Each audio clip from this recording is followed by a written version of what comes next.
Ouverture ce vendredi du 14e sommet de la francophonie à Kinshasa, en République démocratique du Congo. Le président de la République, Alassane Ouattara, a quitté Abidjan aujourd'hui pour prendre part à ce sommet. On parlera de coopération sécuritaire entre la Côte d'Ivoire et le Maroc. Le ministre d'État, ministre de l'Intérieur, Ahmed Bakayoko, vient d'achever une mission au Maroc.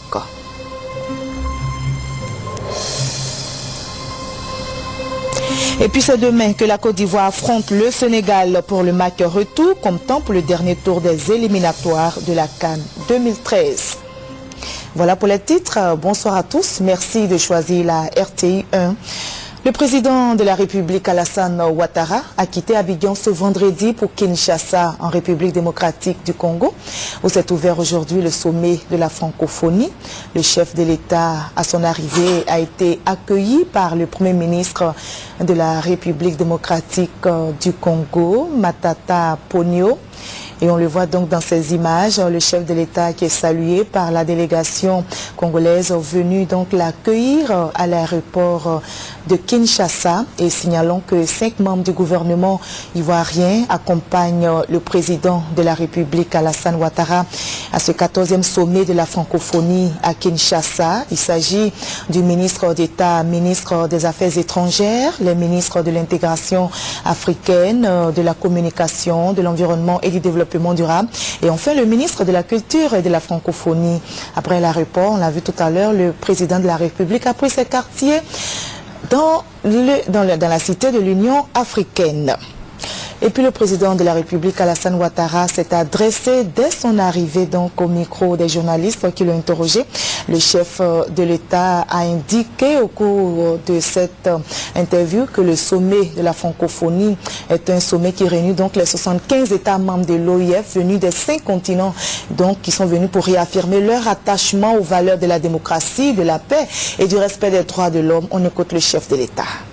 Je viens bien entendu pour le sommet de la francophonie et pour que nous puissions faire le point de notre grande organisation et voir quelles sont les contributions que nous pourrions faire à l'évolution du monde, que ce soit dans le domaine de la culture, dans le domaine de la paix, dans le domaine de la démocratie. La francophonie est un ensemble important, cohérent, nous y croyons et ce n'est pas seulement une affaire de langue.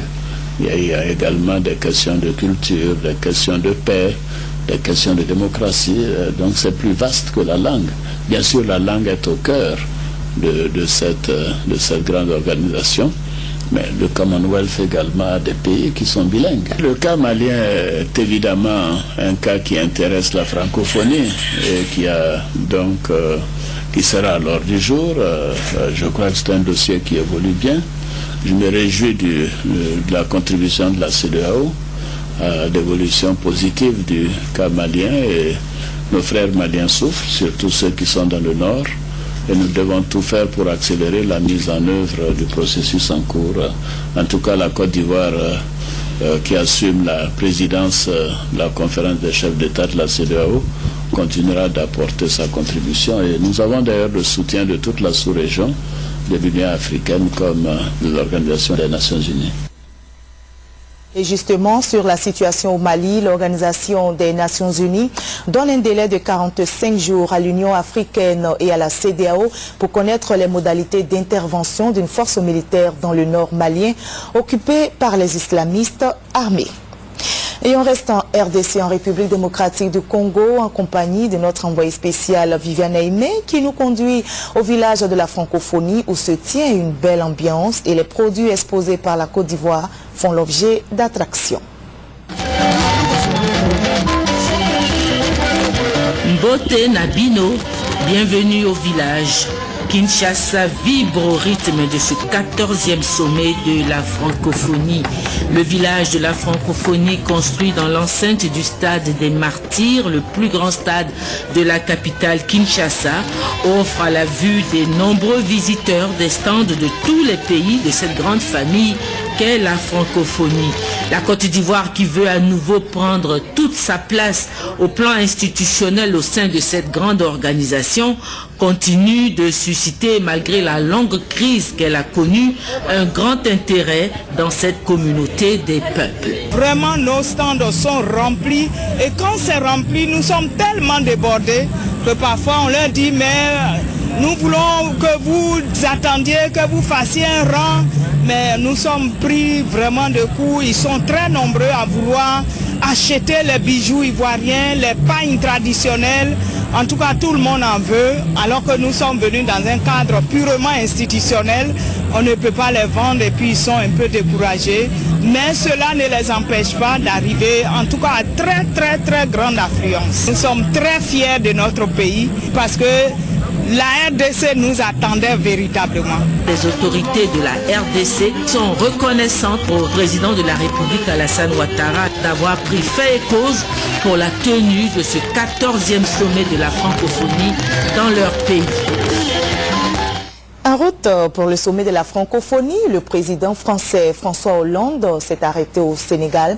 C'est sa première visite en Afrique depuis son élection en mai dernier. Le président français a clamé à Dakar que le temps de la France-Afrique est révolu. François Hollande veut écrire une nouvelle page entre l'Afrique et la France, une relation basée désormais, il a déclaré, sur la clarté, le respect et la solidarité. Avant de se rendre à ce sommet de la francophonie à Kinshasa, le président de la République Alassane Ouattara a reçu hier, et c'était en Côte d'Ivoire bien sûr, hier donc en audience, l'ambassadeur de la République islamique de Mauritanie en Côte d'Ivoire. Le diplomate mauritanien est en fin de mission après 5 ans passés en Côte d'Ivoire et il est venu l'exprimer officiellement au chef de l'État qui a également reçu une délégation de Microsoft et des hommes d'affaires chinois. Faisons le point de toutes ces audiences avec Alvor Assa. Après 5 ans passés en Côte d'Ivoire, l'ambassadeur de la République islamique de Mauritanie, son Excellence M. Sidi Mohamed Ould Sidati, quitte définitivement notre pays.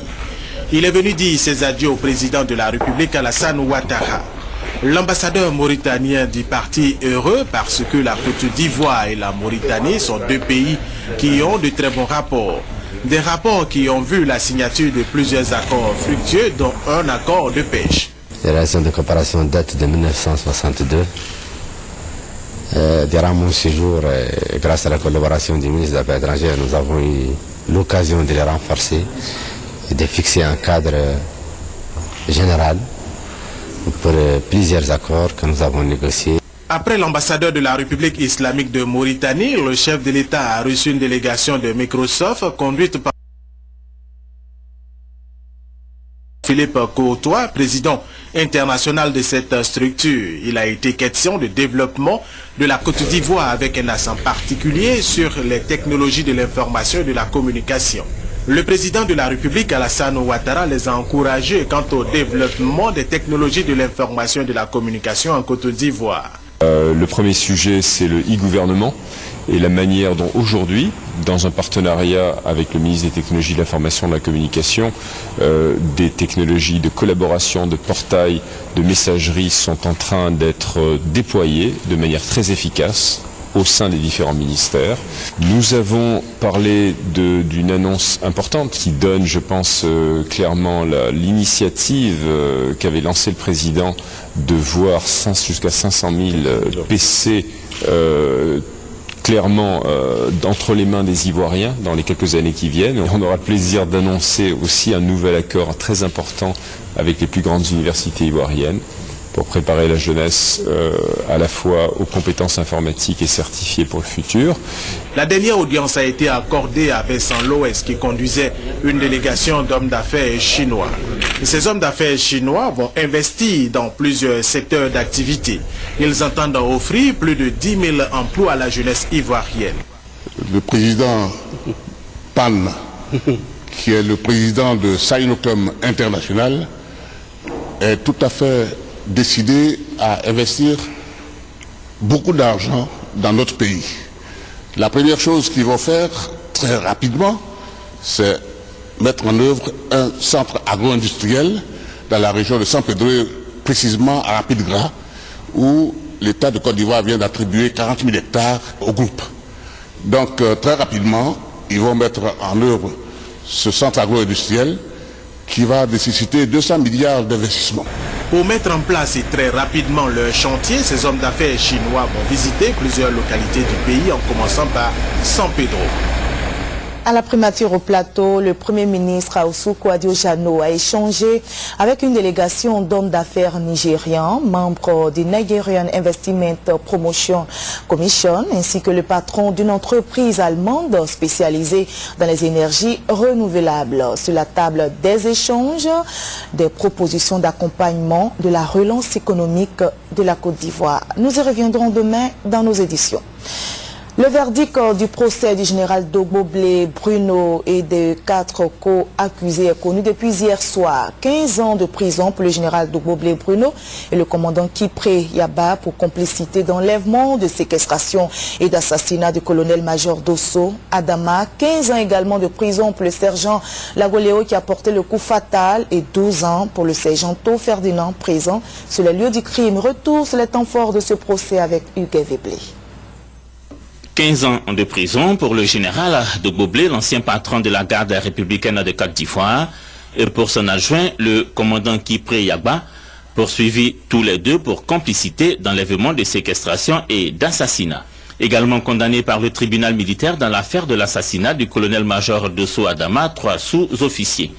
Le sergent Lagoléo Jean-Noël, qui a porté le coup fatal à l'officier supérieur à la retraite, écope lui de 15 ans de prison. Le tribunal l'a reconnu coupable d'enlèvement, de séquestration et d'assassinat. Condamné pour les mêmes motifs, mais à 12 ans de prison, le sergent To Ferdinand. Il était présent sur les lieux du meurtre. Le sergent Toali Jean-Noël, qui tenait le checkpoint où a été arrêté dans les environs du Golfe, le colonel-major avant son assassinat, est lui condamné à 5 ans de prison. En fuite, mais reconnu coupable par le tribunal militaire d'enlèvement, de séquestration et d'assassinat, les sergents Lobé et Yapi Yavo écopent chacun de 15 ans de prison. Des mandats d'arrêt ont été lancés contre eux. Tous deux étaient, comme les sergents Lago Léo et To Ferdinand, membres de la garde rapprochée du général Dogbo Blé, qui, rappelons-le, a écopé de 15 ans de prison dans l'affaire de l'assassinat du colonel-major Dosso Adama. Dogbo Blé et ses co-accusés gardent-ils leur statut de militaire, leur grade, après leur condamnation? Que dit la loi? Écoutons les précisions du commissaire du gouvernement Ange Kessi, reçu par Abiba Dambélé Saoué sur le plateau de 20h de RTI. Je tiens à préciser à cet avocat que le tribunal a prononcé la destitution des 5 prévenus.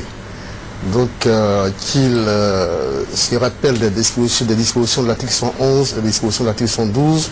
Lorsque vous êtes destitué, vous n'avez plus le droit de porter la tenue militaire, vous n'avez plus le droit de porter le galon, vous êtes exclu des forces armées et la destitution, je le rappelle, elle est perpétuelle. C'est-à-dire qu'aucune autorité ne peut revenir pour lui donner son grade. C'est terminé. Si la décision a acquis l'autorité de la chose jugée, ça veut dire que si il n'y a pas eu de pourvoi ou si le pourvoi confirme la décision, eh bien, c'est terminé pour lui, il ne portera plus le galon. Aucune autre autorité ne viendra lui remettre son galon. Et je termine pour rappeler à cet avocat que le tribunal a bel et bien prononcé la destitution de ces 5 prévenus. Je vous invite à présent à écouter les réactions des populations qui se sont prononcées au micro de Juliette Ouéa sur le verdict du tribunal militaire prononcé hier. Cette peine, ce monsieur, oui, il mérite ça. Malgré qu'il s'est défendu devant le tribunal ivoirien. Qui n'a appris qu'ils ont donné là, c'est trop pour lui. Tu vois, non, sinon c'est pas obligé de donner peine quoi, un gars, l'autorité commence à tout. Tu vois, on dit la paix là. Tout le monde doit venir, puis tout le monde libère tout le monde. Voilà, on ne peut pas laisser, hein, on dit ouais, venez faire la paix. Ah, ouais, lui là vient, on l'attrape, on le met de l'autre côté. Sinon ça ne peut pas aller. Il est à lieu de tirer le chapeau au gouvernement actuel qui est en train d'abattre un travail colossal, surtout dans le domaine de la justice. Il faut reconnaître qu'il y a beaucoup d'exactions qui ont été commises. Et aujourd'hui, si la justice ivoirienne peut commencer à mettre la main sur tous ceux qui ont commis des infractions, histoire de soulager aussi les parents de ceux qui ont été des victimes. Et que la Côte d'Ivoire, par ces faits-là, puisse partir de l'avant. Pour la condamnation du général Dogbo Blé, j'ai trouvé que les 15 ans sont minimes, puisqu'il n'y a pas de peine de mort ici. Mais on devait faire la perpétuité. Les 15 ans, vraiment, pour un enlèvement, un assassinat, c'est assez peu. 15 ans, comme peine, c'est vraiment insuffisant pour l'acte qu'ils ont posé. Et je pense qu'il aurait été mieux de les condamner à la perpète, ou bien au moins à 20 ans. Sinon 15 ans, c'est trop peu, ils vont sortir bientôt là. Le temps de la guerre est passé, place maintenant la réconciliation nationale. Voici le message du président de l'Assemblée nationale, Guillaume Soro, aux populations de Dabou, à qui il a rendu visite hier. Le chef du Parlement ivoirien a entrepris cette tournée de paix pour échanger avec les populations du Loboutou qui ont tenu à souligner leur région ne servira pas de base à une quelconque action de déstabilisation. Le reportage sur place de Thomas Bainchi. C'est au département de Dabou que le président de l'Assemblée nationale a réservé sa première sortie nationale avec le bureau de l'institution. Il a donc été accueilli par les autorités préfectorales, les élus, les forces républicaines de Côte d'Ivoire, les populations et les élèves de cette cité scolaire. Sur la place Henri Konan Bédié, dont il a tenu à faire le tour à pied pour communier avec les chefs coutumiers, les autorités religieuses, les associations professionnelles et les représentants des communautés vivant sur cette terre carrefour et d'accueil, appelée aussi la Côte d'Ivoire en miniature, tout le Léboutou s'est donné rendez-vous pour voir, mais surtout pour écouter le message de paix, de réconciliation et de vérité du président de l'Assemblée nationale. Hymne national entonné par Gisèle Bobo et repris en chœur par l'assistance. Libation par le chef de Débrimou en compagnie des chefs de Niguinanou et de Akradio. Et place fut faite aux allocutions des hôtes. Tour à tour, le maire de Dabo, Albert Kakoutiapani, le député Agbretoumi Jean et les autres orateurs ont affirmé que Dabou a besoin de paix et de sécurité pour permettre à ses fils et à ses filles de se retrouver, de se réconcilier en vue de s'organiser pour le développement du Léboutou. Henri Botti-Nomel, porte-parole des jeunes, a été catégorique. La jeunesse de Dabou ne participera à aucune action de déstabilisation. Soyez-en rassurés, honorables, le département de Dabou ne constituera jamais une base arrière pour une quelconque structure ou entité politique au fin de déstabiliser la Côte d'Ivoire et le gouvernement du président Alassane Ouattara.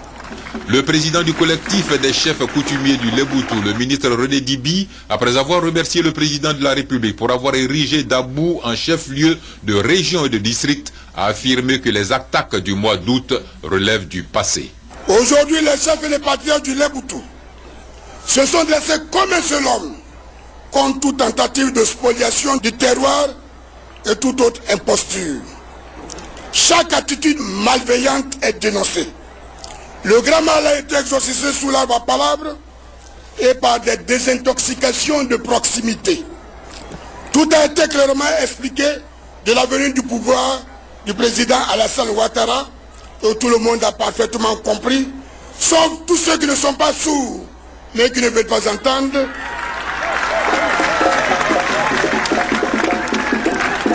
Et tous ceux qui ne sont pas aveugles, mais qui ne veulent pas voir. Le président de l'Assemblée nationale a été intégré à la génération Djourouman par le chef Philippe Yedaïn de Panda. Il a été ensuite baptisé du nom de Soro Yakba, Yakba qui signifie la force et la ténacité de celui qui ne se laisse pas abattre par les épreuves. Tout était réuni pour que Guillaume Soro tienne un langage de vérité à ses hôtes. Pour lui, toute action de déstabilisation est vaine, inopportune et injustifiable, car les temps ont changé. Quand on perd le pouvoir, on joue le jeu. Vous savez, le temps change, les pays changent, les hommes changent, les hommes évoluent. Vous savez, depuis 2002 à aujourd'hui, il y a 2 jours, je me suis amusé à prendre la carte des chefs d'État de la sous-région et je me suis rendu compte que l'Afrique a changé. Est-ce que vous vous rendez compte que le grand Obasanjo qui venait à Abidjan pour nous mettre ensemble pour discuter la paix n'est plus président au Nigeria? Est-ce que vous vous rendez compte que le grand Eyadema qui nous a reçus à Lomé pour commencer les premières discussions n'est plus président, il est décédé, les temps ont changé. Est-ce que vous vous souvenez que ATT, que le président Ouattara et moi-même avons reçu à Yamoussoukro, n'est plus président au Mali, les temps ont changé. Est-ce que vous vous rendez compte que John Agiekoum Kufuor, président du Ghana, qui venait ici à l'Hôtel Ivoire, que nous allions voir, n'est plus président au Ghana, les temps ont changé. Est-ce que vous vous rendez compte, chers amis, que le grand Wade qui tenait les discours n'est plus président au Sénégal. Les temps ont changé. Est-ce que vous vous rendez compte? Est-ce que vous vous rendez compte que Mbeki n'est plus président en Afrique du Sud? Vous savez bien que Ben Ali n'est plus en Tunisie, que Moubarak en Égypte, que Kadhafi n'est plus en Libye. Pourquoi vous voulez que Gbagbo reste éternellement en Côte d'Ivoire? Il n'est plus président. Les temps ont changé.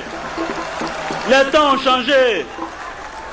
Les temps ont changé. Et ne perdez pas votre énergie. N'envoyez pas vos enfants à la mort. N'envoyez pas vos enfants à la mort parce que quelqu'un n'est pas président. Désormais membre de la génération Djourouman, Guillaume Soro a instruit ses collaborateurs de lui établir un état des lieux des infrastructures sanitaires de la région. C'est cette génération qui, en effet, a en charge la gestion du bien-être social des populations. Et c'est connu depuis ce matin, le lauréat du prix Nobel de la paix, c'est l'Union européenne. Une récompense pour les efforts de l'Union européenne en faveur de la paix dans le monde. Rendez-vous est donc pris au mois de décembre en Suède pour la remise de ce prestigieux prix. Le ministre d'État, ministre de l'Intérieur Ahmed Bakayoko, était au Maroc jeudi dernier pour une visite de travail. Il s'est entretenu avec le ministre délégué auprès du ministre des Affaires étrangères et la coopération du royaume chérifien. Au cœur des échanges, le renforcement de la coopération sécuritaire entre la Côte d'Ivoire et le Maroc. Abou Sanogo, compte rendu. Le ministre d'État, ministre de l'Intérieur Ahmed Bakayoko a débuté sa visite de travail par un entretien avec le ministre marocain délégué auprès du ministre des Affaires étrangères et de la coopération Youssef Amarani. Cette visite s'est poursuivie ce vendredi par une rencontre avec son homologue marocain Mouane Lancer portant essentiellement sur le renforcement de la coopération entre les deux pays. Ahmed Bakayoko souhaite que cette coopération entretenue depuis plus de 50 ans puisse se renforcer davantage et porter sur les secteurs de la sécurité et de l'administration du territoire, domaine dans lesquels l'expertise du Royaume du Maroc est internationalement reconnue. C'était l'occasion pour nous d'exprimer toute la reconnaissance de la Côte d'Ivoire pour le soutien du Royaume du Maroc pendant la crise post-électorale que nous avons connue. Et après la crise, toute la contribution du Maroc qui nous a permis de régler bien de questions. C'était aussi l'occasion de jeter les bases de la relance de la coopération entre la Côte d'Ivoire et le Maroc. L'idée, c'est de réchauffer les liens, de les remettre à bon niveau, et j'ai retrouvé un accueil très chaleureux et une disponibilité parfaite de mon homologue. Le ministre marocain de l'Intérieur a donné à son homologue ivoirien l'assurance de la mise en place d'un cadre privilégié de coopération entre ces deux pays frères liés par une vieille amitié. Il a assuré que l'expertise de ces services sera partagée avec la Côte d'Ivoire selon un modèle exemplaire de coopération sud-sud à travers la mise en place de comités sectoriels bilatéraux afin de réfléchir sur toutes les questions de sécurité et d'assistance technique. Intéressons-nous à présent à l'affaire du pétrolier qui aurait disparu du port autonome d'Abidjan. Qu'en est-il exactement? Eh bien, les directeurs généraux du port et des affaires maritimes ont co-animé un point de presse pour éclairer les Ivoiriens. Noël Niagno, compte rendu. Le port autonome d'Abidjan, l'une des portes d'entrée maritime de la Côte d'Ivoire. Comme toute porte dans ce domaine, elle a des caractéristiques propres. Il est bon qu'on précise à ce niveau-là, qu'on insiste là-dessus. Le navire n'est pas rentré au port parce qu'en fait, il ne pouvait même pas rentrer au port parce qu'il a été rendu de 13 mètres. Alors que nous ne pouvons pas nous accepter ici. Le canal de Freddy fait qu'on ne peut pas recevoir des navires de plus de 11 mètres 50 mètres. On rentre au port comme on rentre dans l'aéroport. C'est-à-dire, un navire qui doit venir au port, il est signalé. Il y a des radars à la vigie. Le navire est signalé. Quand il est signalé, tous les amateurs, tous les capitaines de navire savent qu'on va rentrer dans un port. C'est la capitale du port qui prend le navire en charge. La capitale du port envoie un pilote du port pour aller prendre les commandes du navire. Et pour sortir, c'est pareil. Pour sortir du port, après avoir fait vos opérations, vous signalez la capitale du port qui vous donne un pilote qui prend le navire et qui le sort pour vous le remettre une fois qu'il est hors du port d'Abidjan. Le pétrolier Orpheas, battant pavillon bahaméen, avec à son bord 32 000 tonnes de fuel, ne pouvait pas entrer dans le port autonome d'Abidjan. Il mesure 228 mètres et son tirant d'eau est de 13 mètres. Seule possibilité, mouiller au large des côtes. Là aussi, il y a une limite. pas au-delà de 5 km. Après, c'est sous la responsabilité de la direction des affaires maritimes. Les autorités portuaires et de la direction des affaires maritimes ont conjugué leurs efforts pour repérer le navire. Quand le port a fait des recherches, on a constaté que le bateau se trouvait à près de 13 km du port. Mais il a été localisé. Quand on demandait quelque part, nous on a localisé le bateau pour dire que le bateau il est à 13 km du port. Et comme il y avait des moyens pour ça, on savait que ce bateau, il roulait à 25 nœuds, il partait vers le Nigeria, vers Lagos. Le bateau repéré au large des côtes nigérianes, avec à son bord son contenu, c'est-à-dire les 32 000 tonnes de fuel. Alors question, pourquoi fait-on allusion à un acte de piraterie et de disparition de navires? Des actes identifiables par des dispositions du code ISPS. Depuis que le code ISPS a été vulgarisé et qu'il est appliqué, tous les navires, tous les ports, tous les capitaines savent que lorsque il y a un cas de piraterie, il y a des précautions à observer. Le navire n'a déclenché aucune alerte par le système de détresse. Ni de balise pour signaler la présence de pirates à bord. Les autorités portuaires et des affaires maritimes voulant avoir le cœur net, elles ont saisi la police économique. Le directeur des opérations de la société de consignation et le représentant de la compagnie d'assurance sont entendus par la police économique. À l'effet de lever le brouillard sur cette affaire qui jette un discrédit sur la référence internationale, le port autonome d'Abidjan. Le tabagisme passif a des conséquences sur la santé. Et en Côte d'Ivoire, elles sont nombreuses les personnes qui sont exposées à ce phénomène. Alors pour les hommes de santé, la décision du gouvernement d'interdire de fumer dans les lieux publics est jugée salutaire. Le reportage de Delphine Blas. Il s'appelle Ouagalé, un jeune de 30 ans. Il fréquentait les restaurants, les maquis, les bars, bref, les lieux publics. Aujourd'hui, il souffre de maladies cardiovasculaires et respiratoires. Victime innocente de la fumée de cigarettes, Ouagalé souffre aujourd'hui des effets du tabagisme passif. Il faut dire que les conséquences, qu'il s'agisse de tabagisme actif ou de tabagisme passif, sont les mêmes, exactement. Donc, d'une façon générale, le tabagisme passif, tout comme le tabagisme actif, peut être à l'origine de près de 30 maladies chroniques qui ont été identifiées de façon claire par l'OMS. Et je citerai les maladies cardiovasculaires, les cancers bronchopulmonaires, etc., etc. Le tabagisme passif est à l'origine de beaucoup de conséquences sur la grossesse, sur l'évolution de la grossesse chez une femme enceinte. Les parents qui fument à domicile, là aussi, beaucoup de pédiatres notent beaucoup de cas d'otite, beaucoup de cas de pharyngite, beaucoup de cas de bronchite, qui arrive de façon fréquente chez l'enfant. Donc un papa ou bien une maman qui fume à domicile à proximité des enfants, et la conséquence c'est toutes ces pathologies-là. En Côte d'Ivoire, en moyenne 70% des populations disent être exposées au tabagisme passif dans les lieux publics. Avec la nouvelle décision du gouvernement d'interdire de fumer dans les lieux publics, le ministère de la Santé remporte une victoire dans la lutte contre le tabagisme. Avec lui, les populations. Désormais, des personnes comme Ouagalé peuvent aller dans les lieux publics sans risque d'exposition à la fumée du tabac. Demain, la Côte d'Ivoire rencontre le Sénégal au stade de l'Amitié de Dakar. Ce match compte pour le dernier tour des éliminatoires de la CAN 2013. Au Makali, les éléphants l'avaient emporté sur le score de 4-2. On repart donc à Dakar pour suivre l'arrivée des éléphants de Côte d'Ivoire avant ce match de demain avec Ange Assoukro. Les éléphants de Côte d'Ivoire étaient très attendus à l'aéroport Léopold Sédar Senghor de Dakar. De nombreux supporters ivoiriens se sont massés à l'arrivée dans une ambiance surchauffée.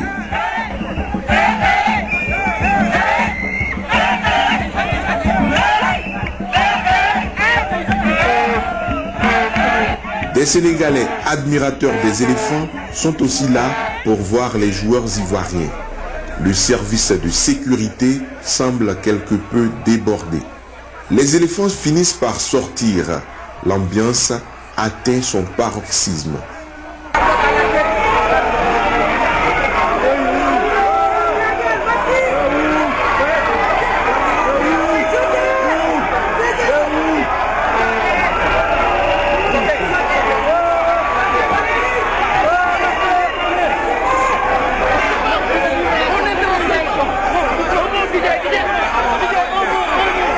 Papa Barry, Yaya Touré, Didier Drouba, ils sont tous là. Les joueurs ivoiriens parviennent difficilement à se frayer un chemin pour accéder au quart.